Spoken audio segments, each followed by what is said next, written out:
Nous avons le plaisir de recevoir Bernard Béranger. Bonjour. Bernard Béranger, vous publiez La controverse de Faraway Lodge aux éditions L'Archipel, un livre qui a été préfacé par Thomas Negaroff, un roman historique très réussi, votre premier roman, mais on a plutôt l'impression de lire un vieux briscard du roman historique. Il y a une maîtrise, vous avez dû en lire beaucoup, énormément travaillé, et surtout écrire avant.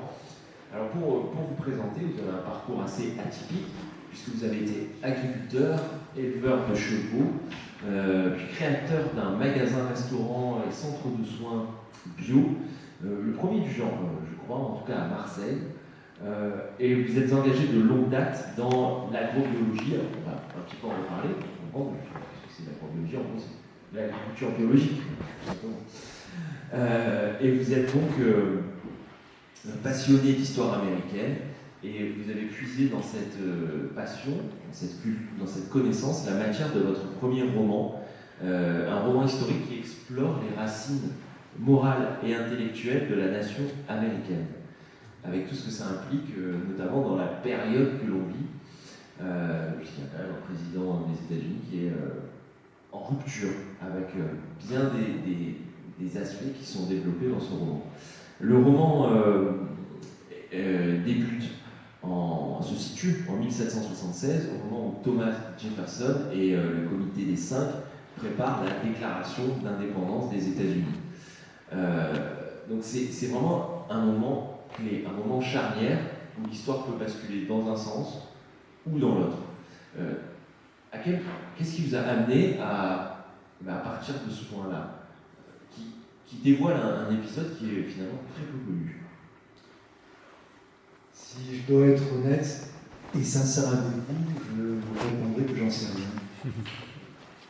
En tout cas, ce qui m'a au départ motivé dans la rédaction de cet ouvrage, ça a été un épisode, comme vous le dites très justement, qui est complètement passé sous les radars dans l'histoire de la démocratie américaine. C'est la création de l'État du Rhode Island. Alors, si on vous parle de Thomas Jefferson, Benjamin Franklin, John Adams, ça fait écho, j'imagine. Hein. Ce sont des noms qui sont connus. Si je vous parle de Roger Williams, là, il y a un grand blanc. Et c'est assez surprenant parce que quand on creuse un petit peu le sujet, on découvre une modernité qui, moi personnellement, m'a époustouflé. Alors je l'ai découvert, j'ai beaucoup voyagé aux États-Unis pendant mon travail. Alors, si je peux me permettre, le premier magasin Concept Store qu'on ouvre en 85, c'est un Concept Store. À l'époque, ça ne parlait pas ce mot, ça n'existait pas. Hein, c'était dans un local, nous, on avait fait plein de choses. Il y avait un magasin, il y avait un restaurant végétarien, il y avait des conférences, il y avait des animations, des soirées, de la musique. C'était à Paris, à l'Opéra. Et après, on est parti Marseille, Londres, Prague, avec l'équipe de Václav Havel. Je ne sais pas si ce nom résonne pour vous. Mais donc pour mon travail, j'ai beaucoup voyagé aux États-Unis. Et quand on voyage aux États-Unis et quand on aime lire, à tous les coups, hein, tôt ou tard, pour rentrer dans cette petite librairie chrétienne, dans un petit village en bord de route. Et là, j'ai découvert la biographie de Roger Williams. Et j'ai découvert ça il y a peut-être une quarantaine d'années. Et j'ai été intéressé, je me suis dit, tiens, c'est quand même surprenant, parce que illustre inconnu. Et donc j'ai commencé à ramasser le buzz de toutes ces innovations qui ont eu lieu au Rhode Island. Et j'avais envie d'écrire quelque chose là-dessus, parce que je me suis dit, mais quand j'en parlais autour de moi, personne ne réagissait. Et j'ai trouvé ça très injuste, parce que c'est tellement extraordinaire ce qu'ils ont réalisé. Alors là, on n'est pas dans le domaine des idées. À l'époque, au moment de la déclaration de l'indépendance, les Lumières ont brillé en Europe, Voltaire, Rousseau, les encyclopédistes, etc., Locke et bien d'autres ont inspiré les fameux pères fondateurs. Mais en 1635, c'est-à-dire plus de 130 ans, 140 ans avant la naissance de la démocratie américaine, Ben, Voltaire et Rousseau, ils n'étaient pas nés. Et donc, pour répondre à votre question, comment raconter cette histoire? Je ne suis pas historien, je n'avais pas envie de faire une biographie, et comment c'est lié dans mon imaginaire, ces deux événements fondateurs de la démocratie américaine, c'est la rédaction de la Déclaration d'indépendance et l'histoire du Rhode Island. Honnêtement, c'est le mystère de la création, j'en sais rien. C'est venu comme ça au fur et à mesure que j'ai commencé à écrire. La préface de Thomas Negarov, vous connaissez sans doute Thomas Negarov, qui est journaliste spécialisé des États-Unis, présente ses politiques sur la 5. Et c'est donc vraiment un spécialiste très fin, un bon connaisseur des États-Unis. Et il a donc signé cette préface qui souligne que votre livre ressemble à rappelle en tout cas une autre controverse, la controverse de Valladolid. Ouais. Et en ce qu'il raconte, cette bascule où une communauté d'hommes, ici une nation en construction, se définit moralement. Oui, parce que aujourd'hui, quand on revisite la rédaction de la Déclaration d'indépendance et puis l'histoire qui va naître derrière le pays, qui va sortir de cet accouchement, on s'interroge. On s'interroge parce que il y a quand même beaucoup de traumatisme. Je ne vous parle pas de la guerre d'indépendance, ça fait partie voilà, c'est normal, entre guillemets. Non, le traumatisme, c'est le génocide qui va suivre. Et puis, c'est l'installation de l'esclavage.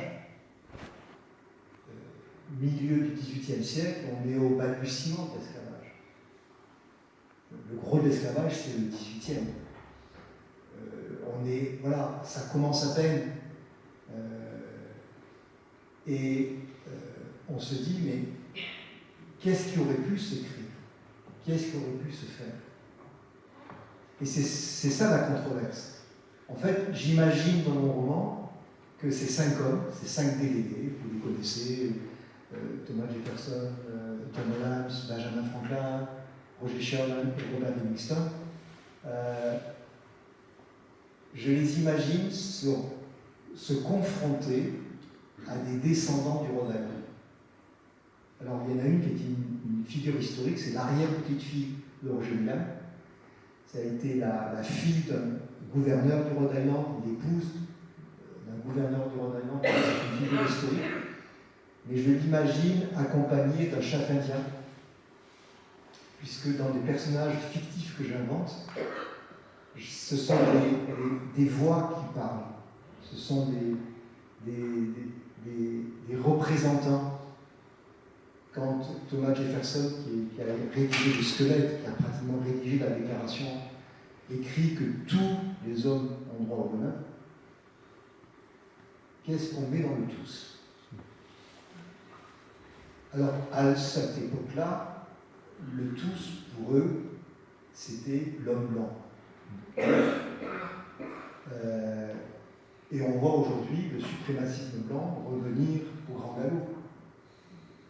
Mais rien ne nous interdit de penser que dans le tous, il pouvait peut-être y avoir l'Indien, l'Africain, et puis les dames. Il y avait vous dans le tous. Tous les hommes, non, tous les humains, mais à cette époque-là, ce n'était pas concevable. Par contre, quand on fait 120 ans en arrière, et quand on se plonge dans les racines du Rhode Island, dans la création du Rhode Island, on découvre qui est vraiment le tous. La fraternité avec les Indiens. Il rentre en rébellion, Roger William, qui est un pasteur, comme il y en a eu des centaines qui se sont installés là-bas.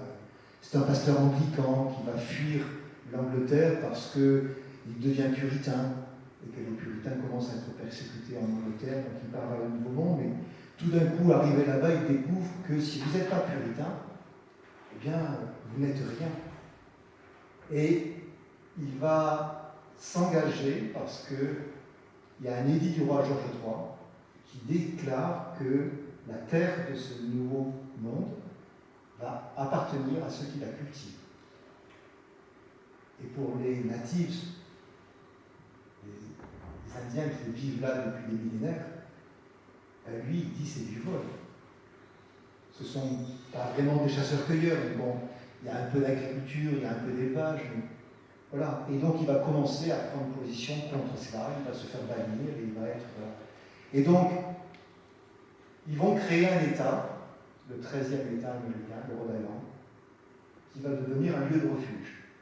Les premiers juifs, après être chassés de New Amsterdam, qui va devenir New York, vont trouver refuge au Rhode Island. Le premier cimetière juif sera au Rhode Island. Les premières églises baptistes seront au Rhode Island. Les premières temples quakers seront au Rhode Island. Et donc, on s'aperçoit que quand ils ont créé cet État, tout était en germe pour faire naître une véritable démocratie telle qu'aujourd'hui, 400 ans plus tard, nous pouvons la comprendre. C'est pour ça que je parle d'une modernité incroyable. Et je dois aussi ajouter à cela ce qui vous concerne, mesdames. Alors, on ne va pas faire du modernisme déplacé et revisiter, mais quand il vit avec les Indiens, il va découvrir que chez les Indiens, chez les tribus des natifs, les femmes ont un rôle complètement différent de celui qu'on lui fait jouer, qu'on leur fait jouer en Europe. Les femmes reçoivent l'héritage et le transmettent. Les femmes peuvent devenir chefs de tribu, elles le deviennent, elles maîtrisent leur fécondité, elles peuvent devenir chefs de guerre. Alors comment ça se manifeste au Rhode Island? Au Rhode Island, il y a des femmes qui viennent dans ce nouveau monde et qui réclament leurs droits. Alors à l'époque, c'était assez limité. C'était quoi? C'était le droit de penser par soi-même. La femme, elle était sous l'obéissance et sous le joug de son mari, le mari chef de la femme. Et c'était indiscutable puisque c'était la Bible qui le disait. Mais eux, ils vont prendre des positions différentes. Ils vont prendre des votes politiques, juridiques, donnant aux femmes la liberté de conscience à l'encontre de leur mari. Donc ça, c'est extrêmement novateur pour les années 1640-1650. Alors juste un petit peu avant, il y a eu un traumatisme fondateur, peut-être, pour la famille Williams. L'épisode vécu à Milan en 1627 par Sidrash, je ne sais pas comment on prononce, Williams. Il y a une acquisition en fait qui va s'en prendre à cet homme. Pourquoi? En raison de livres. Et est-ce que cet épisode-là n'a pas été décisif dans la détermination de son frère, Roger Williams, pour fonder cette trajectoire que vous venez de décrire? Tout à fait. Tout à fait. Alors, le frère aîné. Alors, la famille Williams, c'est des low middle class. C'est la petite bourgeoisie londonienne. Ce sont des marchands. Le frère aîné va travailler avec le père. Le frère cadet, lui, va prendre un parcours complètement différent puisqu'il va faire des études payées par un avocat qui va devenir, Edward Coke, qui va devenir un maître du barreau londonien. Mais le frère aîné voyage en Europe. Le pays où on trouve les plus belles draperies, les plus beaux tissus, c'est l'Italie. Il se retrouve à Milan, et à Milan, il est emprisonné par l'Inquisition, et c'est une erreur. Il va être torturé, il va être emprisonné, et on le relâche. Et ça, c'est un traumatisme profond, oui, sur le danger de l'intolérance religieuse.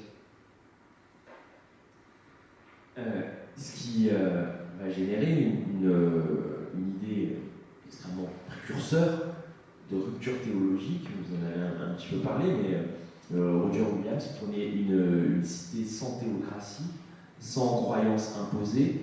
Il expliquait par exemple, lorsque moi, pasteur, je parle d'un pays sans Dieu, cela signifie l'impossibilité d'imposer une quelconque croyance. Est-ce qu'il est resté quelque chose de cette idée d'avant-garde dans l'histoire qui va suivre aux États-Unis? Alors, la seule reconnaissance que la nation américaine accorde à cet homme, c'est effectivement cette idée. On le considère comme étant le pionnier de la séparation du religieux et du politique aux États-Unis. Mais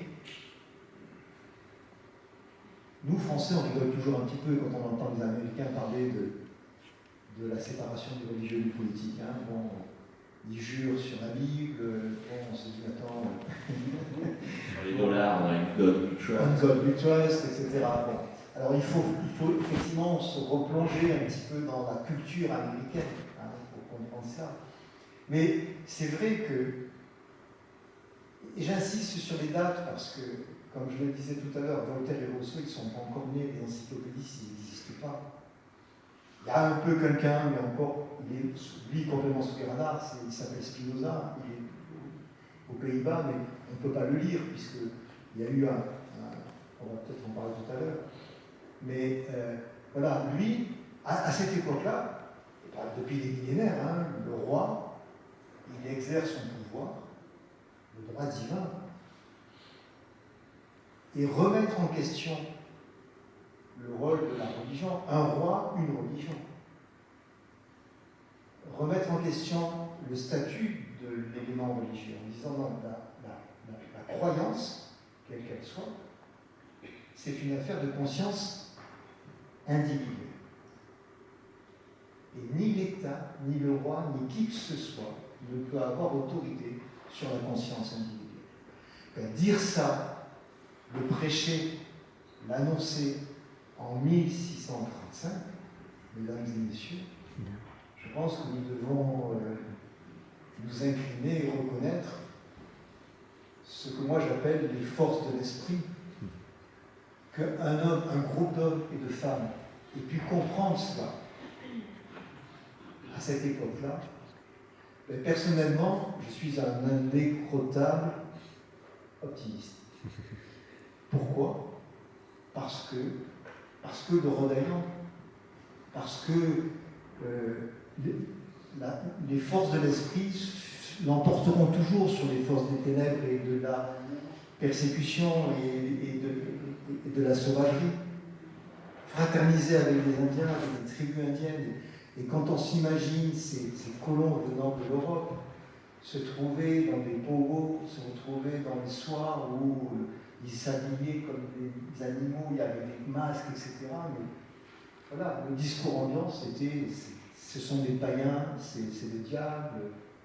Et voir la puissance d'une civilisation dans autant de différences, moi je trouve ça extraordinaire dans la capacité de vivre ensemble. Les délégués qui étaient en train de débattre, peut-être aussi, même sûrement, sur ce texte qui permettrait de vivre ensemble, de régir leur rapport aussi au monde, avec leur ancienne colonie. En tout cas, il est question de rompre avec l'autre. Ils ont conscience qu'ils ont un poids considérable qui pèse sur leurs épaules, une responsabilité, mais aussi un pouvoir. Ils sont interpellés donc, et on leur demande: aurez-vous ce courage, cette audace? Le peuple suivra, soyez-en assurés. Encore faut-il que leurs leaders ne fléchissent pas. On connaît la suite de l'histoire, donc on sait que les leaders ont fléchi. Pourquoi, comment? Ben, c'est aussi tout l'intérêt de ce livre. Mais en fait, est-ce que il s'en est pas fallu finalement de très peu pour que le destin d'un peuple entier, les natifs, change, et puis par-delà, celui de tout un pays, voire même du monde entier?